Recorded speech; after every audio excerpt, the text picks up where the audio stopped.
Meus irmãos amados, eu tenho uma certa afinidade com esse quarteto, Palavras de Vida. Em primeiro lugar, por causa do título que eles têm, Palavras de Vida, e nossa função é transmitir ao mundo palavras de vida. Em segundo lugar, porque eles começaram quando eu era pastor ainda da primeira igreja presbiteriana de Taguatinga, e vai longe, nos anos 70. Os cabelos deles ficaram brancos e os meus também. A terceira razão é porque, os que têm. Não falei nada. Eles disseram aqui atrás. E a terceira razão é porque, de vez em quando, eles me convidavam para estar perto deles e até ensaiar junto com eles. Mas acho que não foi aprovado. O quarteto já estava formado e é difícil competir com esses homens. Mas sempre foi motivo de grande alegria ter comunhão com esses homens de Deus que vivem para louvar o nome do Senhor e trazer alegria aos nossos corações. Obrigado, queridos, por estarem aqui hoje. E é uma gratidão a Deus sempre profunda que eu tenho quando tenho a oportunidade de transmitir a palavra do Senhor aos irmãos amados desta igreja e a todos aqueles que aqui vêm para beber desta fonte gloriosa e sagrada que é a palavra de Deus. Queridos, o texto que nos serve de base hoje para a mensagem da noite está no livro de Jó, capítulo 5. E eu pedir aos irmãos para me ajudarem a ler esse texto, dos versos 17 a 27, responsivamente. Jó, capítulo 5, versos 17 a 27.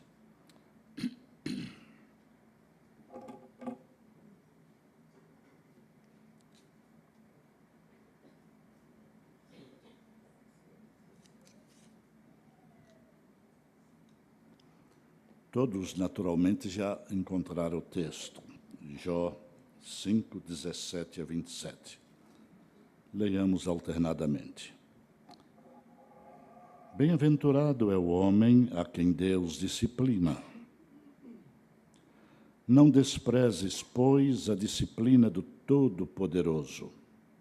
Porque ele faz a ferida, ele mesmo a ata, ele fere e as suas mãos curam. De 6 angústias te livrará, e na 7ª o mal não te tocará. Na fome te livrará da morte, na guerra do poder da espada. Do açoite da língua estarás abrigado, e quando vier a assolação, não a temerás. Da assolação e da fome fugirás, e das feras da terra não terás medo.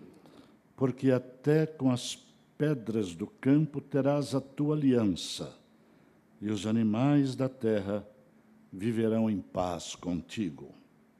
Saberás se a paz é a tua prenda, percorrerás as tuas possessões e nada te faltará. Saberás também que se multiplicará a tua descendência e a tua posteridade como a erva da terra.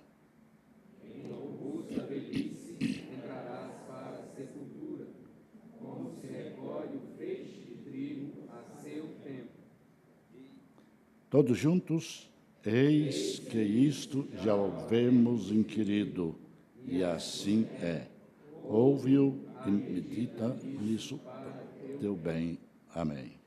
Ó Deus, eis-nos aqui diante do Senhor, diante da tua palavra, diante deste povo escolhido, chamado pelo teu nome para formar corpo de Cristo aqui do mundo.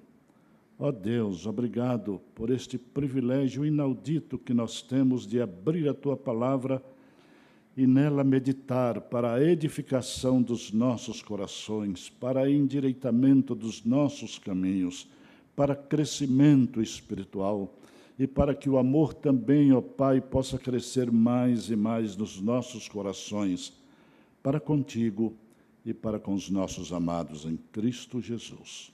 Abençoa-nos agora, Pai, quando vamos expor esta palavra que Tu nos revelaste por meio de Jesus Cristo, nosso Senhor e nosso Salvador, hoje e para sempre. Amém. O que se pode dizer a respeito de Jó? Quando se fala de Jó, sempre se pensa em sofrimento. O homem que mais sofreu aqui na terra. Ele é um exemplo para todos nós. É um modelo para que, quando enfrentarmos as crises, os tropeços, as dificuldades, as provações, as perseguições na nossa vida, nós encontremos nesta palavra revelada, com a história de Jó, nós encontremos alento, alívio, sobretudo o poder do Santo Espírito para superarmos os espinhos e os óbices do caminho. Jó é um homem dos mais justos que nós podemos encontrar na Bíblia, mas também é um homem enigmático. O profeta Ezequiel coloca-o na mesma posição, imaginem, queridos, de Noé e Daniel, como os 3 homens mais retos e mais justos que já existiram. Ezequiel 14, verso 14. Mesmo sendo um homem assim, queridos, tão justo, tão reto, como esse homem pode ter sofrido tanto? E por quê? Por que Jó, sendo tão perfeito, sofreu tanto? Por quê, irmãos? É difícil nós respondermos a certos questionamentos que nos vêm à mente quando lemos a palavra de Deus. Mas uma coisa nós podemos aprender aqui. Quando o autor diz, bem-aventurado é o homem a quem Deus disciplina. Não desprezes, pois, a disciplina do Todo-Poderoso. O que é disciplina? Por que Deus nos disciplina? Por que somos disciplinados de vez em quando? Por que Deus disciplinou com a mão tão forte a Jó? Porque, amados, disciplina na Bíblia não é desamor, disciplina não é abandono de Deus, nem é vingança. Pelo contrário, disciplina na Bíblia significa instrução, correção, treinamento para fortalecer e aperfeiçoar o nosso caráter de seguidores, de discípulos de Jesus Cristo aqui no mundo. Disciplina é educação moral, é educação espiritual que recebemos do Senhor no meio das lutas desta vida terrena. Olha o verso 17, repetindo: bem-aventurado o homem a quem Deus disciplina. Não desprezes, pois, a disciplina do Senhor. Muitos de nós já sabem que a palavra disciplina no original é a mesma palavra para discípulo. Não há diferença. E Jesus nos ordenou: ide por todo o mundo, fazei discípulos de todas as nações, ensinando-os a guardar todas as coisas que eu vos tenho ordenado. Isso inclui também disciplina. Tiago 1,12 diz: bem-aventurado é aquele que suporta com perseverança aprovação, porque depois de ter sido aprovado, receberá a coroa da vida, que o Senhor tem reservado, não só para mim, diz Paulo, mas para todos quantos amam a sua vinda. No meio das provações e das disciplinas desta vida, nós temos as compensações, nós temos o coroamento, nós temos as recompensas. Hebreus 12, 6 diz: o Senhor corrige a quem ama. E 12, 6 diz assim: o Senhor corrige a quem ama. E no verso 11, toda disciplina com efeito, no momento, não parece ser motivo de alegria, mas de tristeza. Ao depois, entretanto, produz fruto pacífico aos que têm sido por ela exercitados, fruto de justiça. Deus é sábio, Deus é bom, Deus é amoroso, e Deus sabe como tratar conosco para não ficarmos orgulhosos, cheios de nós mesmos. É por isso que eu gosto de orar de vez em quando: Senhor, livra-nos de nós mesmos, livra-me de mim mesmo, livra-me do orgulho, livra-me da soberba, livra-me de pensar que eu sou melhor do que alguém, porque não somos, queridos. Nós somos o que Deus quer que nós sejamos aqui na terra, visando a sua glória e o realizar do seu serviço com o máximo da nossa dedicação. Interessante que Jó, quando foi confrontado pelos seus amigos, entre aspas, bem entre aspas, ele foi provado de todas as formas. No começo, ele tentou defender-se dos seus amigos e defender-se com a sua própria integridade, com seus méritos, com a sua caridade, com seu senso de justiça. Mas depois ele desconfiou que esse não era o caminho. Deus mostrou ao coração de Jó que ele estava na contramão da sua própria história. Então ele mudou de rumo. E sabe o que aconteceu? Ele preferiu orar por seus próprios acusadores e confiar na graça de Deus, e não em méritos humanos. Queridos, este é o melhor caminho. Foi quando tudo começou a mudar na vida de Jó, e nós vemos pela sua história que Deus lhe deu o dobro de tudo quanto possuíra antes, Jó 42, 10. Foi quando ele se quebrantou e se arrependeu no pó e na cinza diante do Senhor, dizendo: por isso eu me abomino. Eu te conhecia, Senhor, só de ouvir dizer, mas agora os meus olhos te veem. E, meus amados, quando os nossos olhos espirituais se detêm na presença de Deus, algo de extraordinário acontece na nossa vida. Ele nos impacta com seu poder, ele nos confronta com a sua santidade, e ele muda o nosso interior para sermos muito melhores do que éramos antes. É interessante que ele faz, dentre aqueles amigos de Jó, é o mais misericordioso na sua acusação, apesar de repreender a Jó duramente.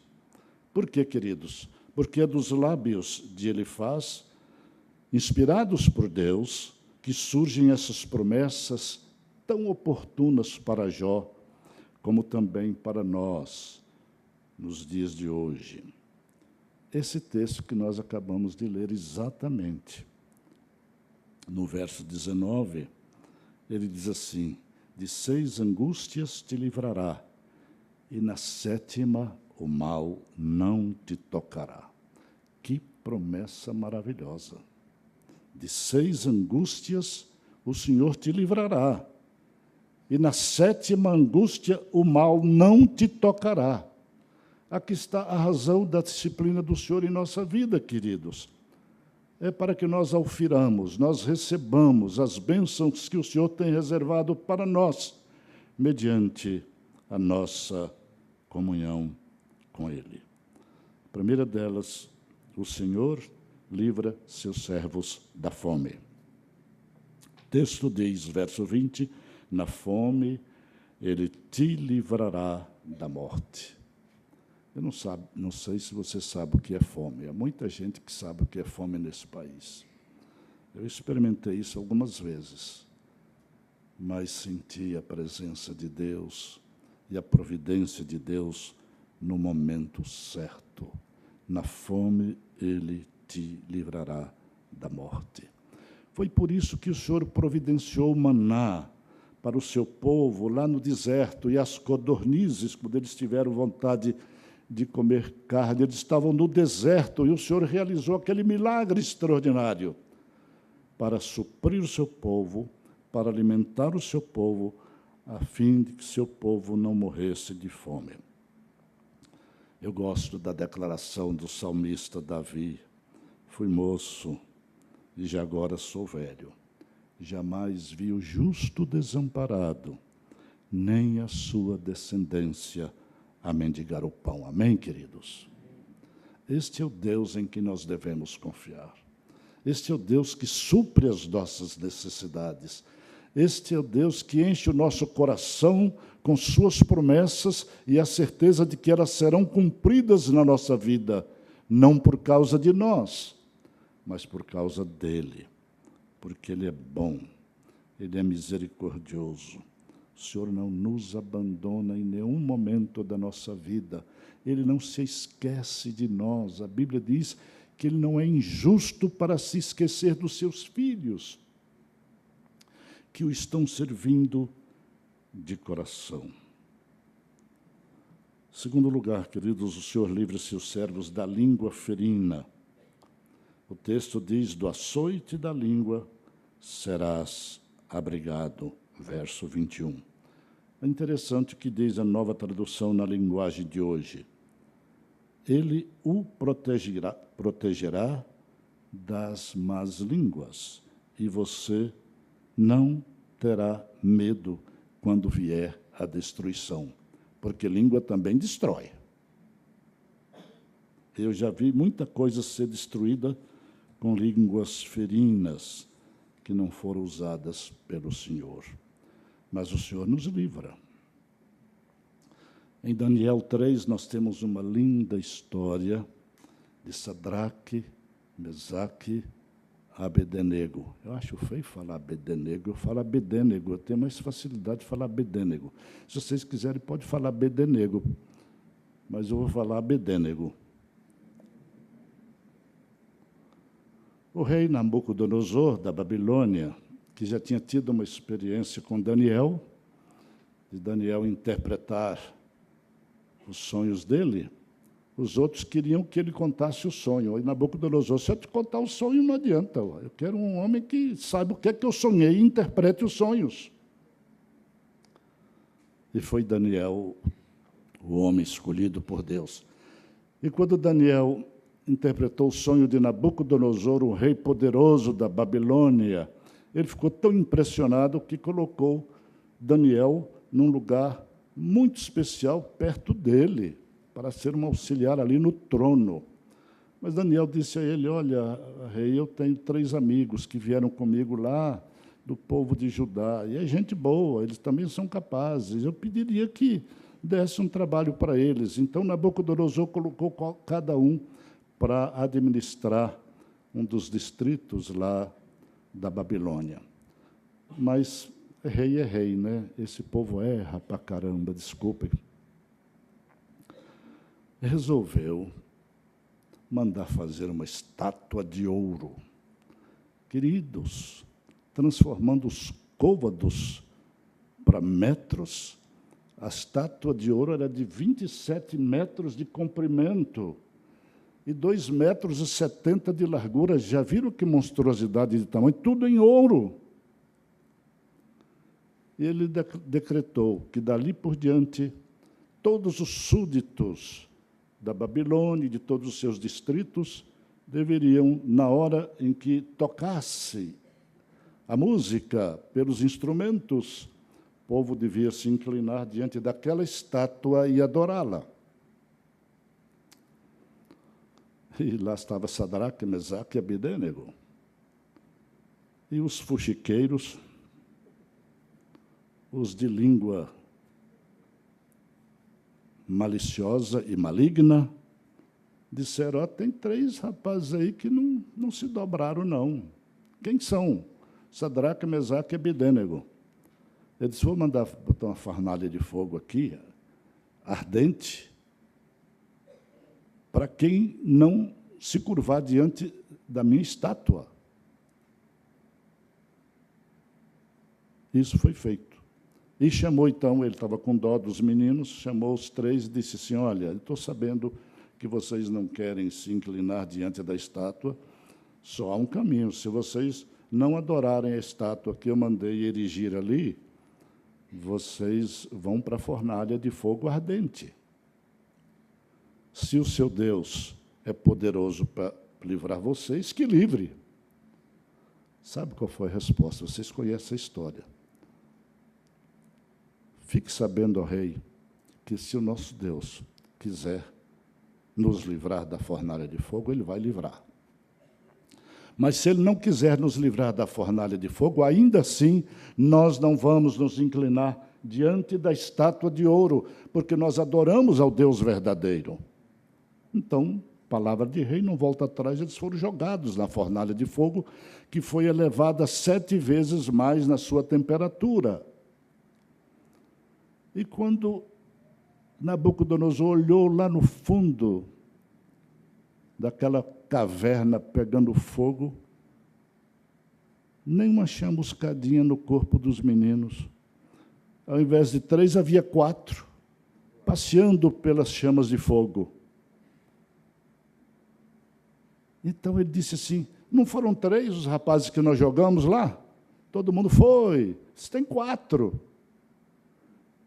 E estão imunes, passeando para lá e para cá.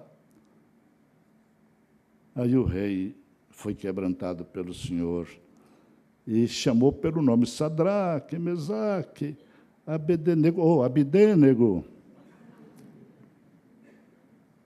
Saiam daí, porque não é possível, não estou acreditando no que vejo. E os rapazes saíram ilesos.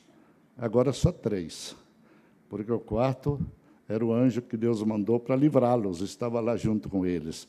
Ah, querido, quando os anjos do Senhor nos acompanham, a bênção é muito maior. O anjo do Senhor acampa-se ao redor dos que o temem e os livra. Amém, queridos? É assim que Deus faz conosco. Língua ferina daqueles rapazes. Então, disse Nabucodonosor: de agora em diante, jogue a estátua fora. Todo mundo vai ter que adorar ao Deus de Sadraque, Mesaque e Abedênego, porque isso é que é um Deus poderoso.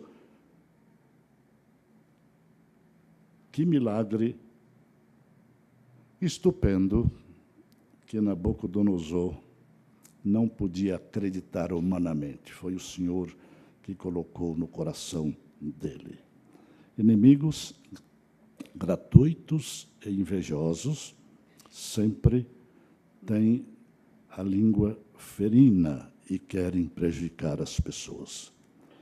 Mas, em compensação, também o profeta Isaías declara: toda arma forjada contra ti não prosperará, e toda língua que ousar contra ti em juízo, tu a condenarás. Esta é a herança dos servos do Senhor, e o seu direito que de mim procede, diz o Senhor. Isaías 54, 17. Eu era pastor na igreja presbiteriana de Taguatinga, primeira,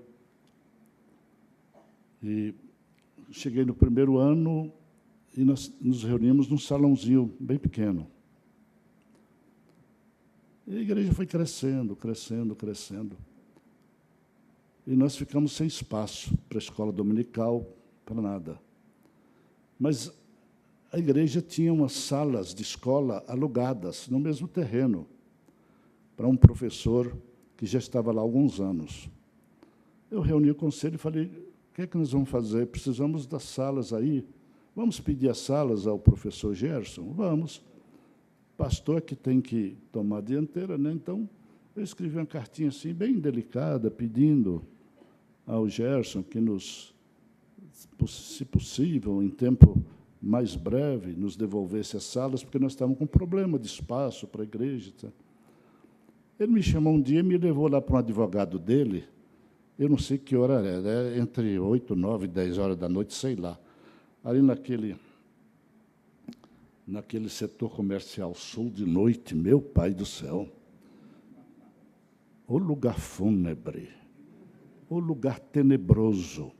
E me levou lá diante do advogado. Mais tenebrosas foram as palavras do advogado, que falou, pastor, é educação, é escola. Escola tem direitos. Nós vamos te processar e processar a igreja. Eu falei, meu irmão, eu não vim aqui para isso, eu vim aqui para a gente conversar, etc. Não, aí ele foi bem duro e me ameaçou de todas. Eu me senti, meus irmãos, no inferno, me desculpem. Saí de lá, falei, o que é que eu vou fazer agora? Os presbíteros eram muito ocupados, todos trabalhavam aqui no plano, e era eu que tinha que fazer as coisas. Aí eu comecei a orar. Comecei a orar e pedi a eles também para orar. Pedi à igreja para orar, e a igreja orou. Irmãos, pasmem, um dia, poucos meses depois, veio o professor Gerson conversar comigo e disse, pastor, eu vim aqui para entregar as salas. Eu disse, meu irmão, que bom, que ótimo. Ele disse, vou entregar também as carteiras que são minhas. Eu vou doá-las para a igreja. O senhor disse que precisa para a sua escola dominical, então está tudo entregue. Eu disse, mas o que é que aconteceu, irmão? Ele disse, não, eu não tenho mais condições de continuar com a escola, eu estou muito doente. Aí eu orei com ele. Mas a escola nos foi devolvida. E eu fiquei pensando, tanta prepotência daquele advogado, tantas ameaças. Deus é Deus, queridos. Quando nós consultamos a Deus, quando nós buscamos a Deus, quando nós oramos ao Senhor, entregamos a nossa causa a Ele, que é a causa dele próprio, Ele nos livra de tudo. Vale a pena confiar no Senhor, porque o Senhor nos livra dos inimigos que, como feras, nos querem devorar. Olha o que diz os versos 22b e 23. Da assolação da fome te rirás, e das feras da terra não terás medo, porque até com as pedras do campo terás a tua aliança. Quando nós estamos com o Senhor e o Senhor nos abençoa, nós podemos fazer aliança até com as pedras. E nós somos pedras vivas, assentadas sobre a rocha dos séculos, que é Jesus Cristo, que é a pedra fundamental da sua igreja. Também, queridos, o Senhor enche o nosso coração de paz no meio da angústia, quando nós dependemos total e absolutamente do Senhor. Olha o que diz o verso 24. Saberás que a paz é a tua tenda, percorrerás as tuas possessões e nada te faltará. Eu gosto quando eu leio a promessa de Jesus, a minha paz vos deixo, a minha paz vos dou. Não vou lá dou como a dá o mundo. Não se turbe o vosso coração, nem se atemorize. E Paulo, em Filipenses 4, 6 e 7, nos instrui pelo Espírito Santo, não andeis ansiosos de coisa alguma. Em tudo, porém, sejam conhecidas diante de Deus as vossas petições, pela oração e súplica, com ações de graças. e a paz de Deus, que excede todo entendimento, guardará o vosso coração e a vossa mente em Cristo Jesus, nosso Senhor. Amém, queridos? Busque essa paz no Senhor. No meio da procela, da dificuldade, das provações, das perseguições, busque essa paz, porque essa paz é interior, essa paz é espiritual, essa paz é celeste. Ela ultrapassa todos os limites aqui da terra, porque ela vem do Senhor. Em Colossenses 3,15, Paulo completa: seja a paz de Cristo o árbitro em vosso coração, e sede agradecidos. A paz não é sua nem minha. A paz não é do amigo, nem da amiga, nem do irmão ou irmã que nos ajuda. A paz vem do Senhor. A paz vem do céu. A paz vem de Cristo. Ele é o árbitro. E quando o árbitro toma uma decisão, queridos, principalmente esse árbitro celestial, nada muda. Por isso nós devemos ser gratos ao Senhor. Em quinto lugar, o Senhor abençoa a família de seus servos. Vamos repetir? O Senhor abençoa a família e sua descendência. Verso 25, veja aí. Saberás também que se multiplicará a tua descendência e a tua posteridade como a erva da terra. Ah, queridos, hoje aqui nós participamos da celebração de um batismo, muito bonito. E o pastor falou exatamente sobre isso, que a bênção era para os pais, é para o filho e para a descendência. Deus nos promete bênçãos inefáveis para nossos filhos, nossos netos, nossos bisnetos, nossa descendência, nossa posteridade. Isaías 65, 23, nós temos uma promessa maravilhosa que eu gosto de ler de vez em quando, para sentir no coração a bênção do Senhor. Ele diz que os filhos não trabalharão debalde e que os pais não terão filhos para a calamidade, porque serão a posteridade bendita do Senhor. Posteridade bendita é a nossa descendência. Salmo 128, eu sempre gosto de citar nos casamentos, nas celebrações de bodas, porque é um dos salmos mais conhecidos, mais amado de todos os crentes. Feliz é o homem que teme ao Senhor, que ama com reverência, reverencia com amor, que teme ao Senhor e anda nos seus caminhos. Do trabalho de tuas mãos comerás. Feliz serás e tudo te irá bem. Tua esposa, no interior de tua casa, será como a videira frutífera. Oh, figura linda!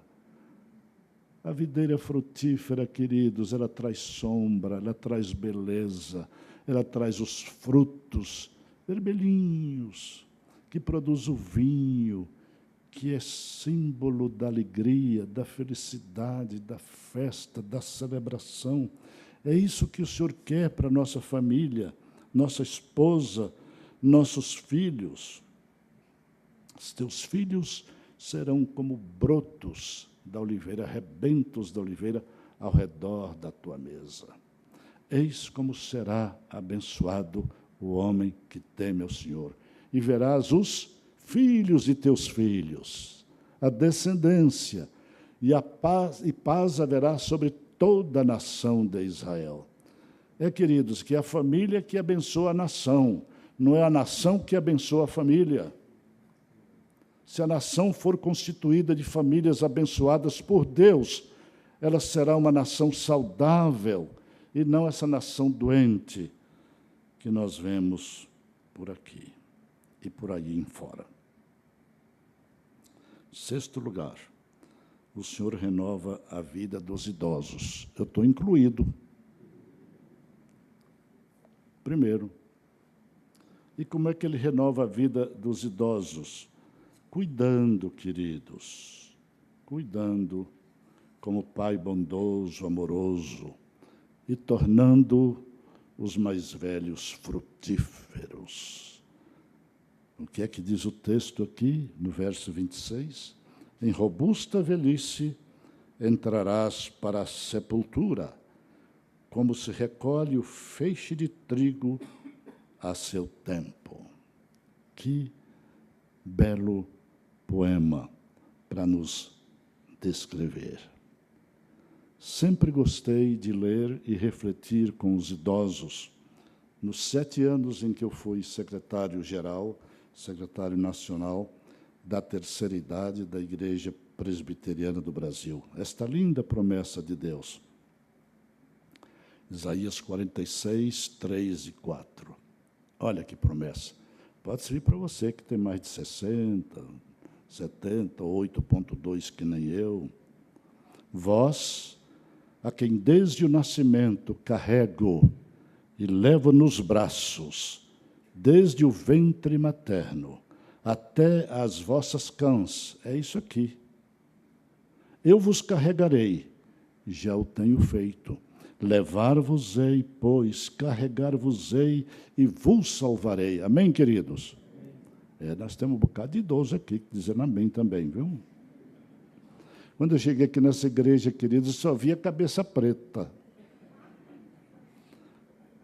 Foi em 1980, eu tinha 43 anos, estava começando a respingar. Mas o tempo passa, o tempo não perdoa, né, queridos? Hoje eu olho para o meu cabelo, está branquinho, branquinho. Até cortei para ficar menos branco. Ou mais branco, sei lá. Mas é uma bênção ter cabelos brancos, viu? Hoje, quando eu olhei uns anos atrás, eu comecei a ver os cabelos brancos aí. Eu falei, gente, isso é bênção. Nós caminhamos juntos durante tantos anos, ao ponto de os cabelos embranquecerem. Eu considero os Salmos como os poemas mais belos deste universo. Poemas de beleza incomparável, de inspiração e de renovação para a nossa alma. Olha que coisa linda. O justo florescerá como a palmeira. Na velhice ainda darão frutos, serão cheios de seiva e de verdor. Que coisa maravilhosa. Salmo 92. E o Salmo 103 é um hino de louvor e gratidão a Deus que o Senhor pôs no coração, nos lábios de Davi e que, graças a Deus, chegou até nós. Todos sabem de cor. Bendize, ó minha alma, ao Senhor, e tudo que há em mim, bendiga o seu santo nome. Bendize, ó minha alma, ao Senhor, e não te esqueças de nenhum só de seus benefícios. É Ele quem perdoa todas as tuas iniquidades. É Ele quem sara todas as tuas enfermidades. Olha que coisa maravilhosa. E tem mais. E como é que é o mais? Está aqui na palavra. É Ele quem sara todas as tuas enfermidades. Salmo 103, está aqui. Eu sabia de cor, viu, queridos? Muitos. Ainda sei um bocado. É Ele quem sara, é Ele quem perdoa todas as iniquidades tuas, quem sara todas as tuas enfermidades, quem da cova redime a tua vida e te coroa de graça e de misericórdia, quem farta de bens a tua velhice, de sorte que a tua mocidade se renova como a da águia. Mocidade está aqui dentro, não precisa estar aqui fora, não. É aqui dentro. Não importa os cabelos brancos, não importa as rugas, não importa os reveses da estrada. O que importa, queridos, é que Deus nos renova a cada dia. E Ele acompanha a nossa vida até o final. É por esta razão, queridos, que o Senhor nos disciplina, como fez com Jó. Renovou a vida dele, lhe deu novos filhos, duplicou toda a sua riqueza que teve no passado. Ele fez com Jó, ele fez com Davi, ele fez com tantos servos seus que honraram e que honram o seu nome. E ele faz conosco. Não fique atemorizado, apavorado quando vem a disciplina do Senhor, uma provação, uma dificuldade, ou coisa que o valha, é para nos aperfeiçoar em seu caminho. Concluindo, quero recitar o que uma pessoa muito mais sábia do que eu disse. Disciplina é aquilo que a gente experimenta sem gostar, mas que produz resultado que a gente vai amar. Amém, queridos? Discipline seus filhos, viu? Vale a pena. Nós somos disciplinados pelo Senhor para sermos cada dia melhores. Que Deus nos abençoe.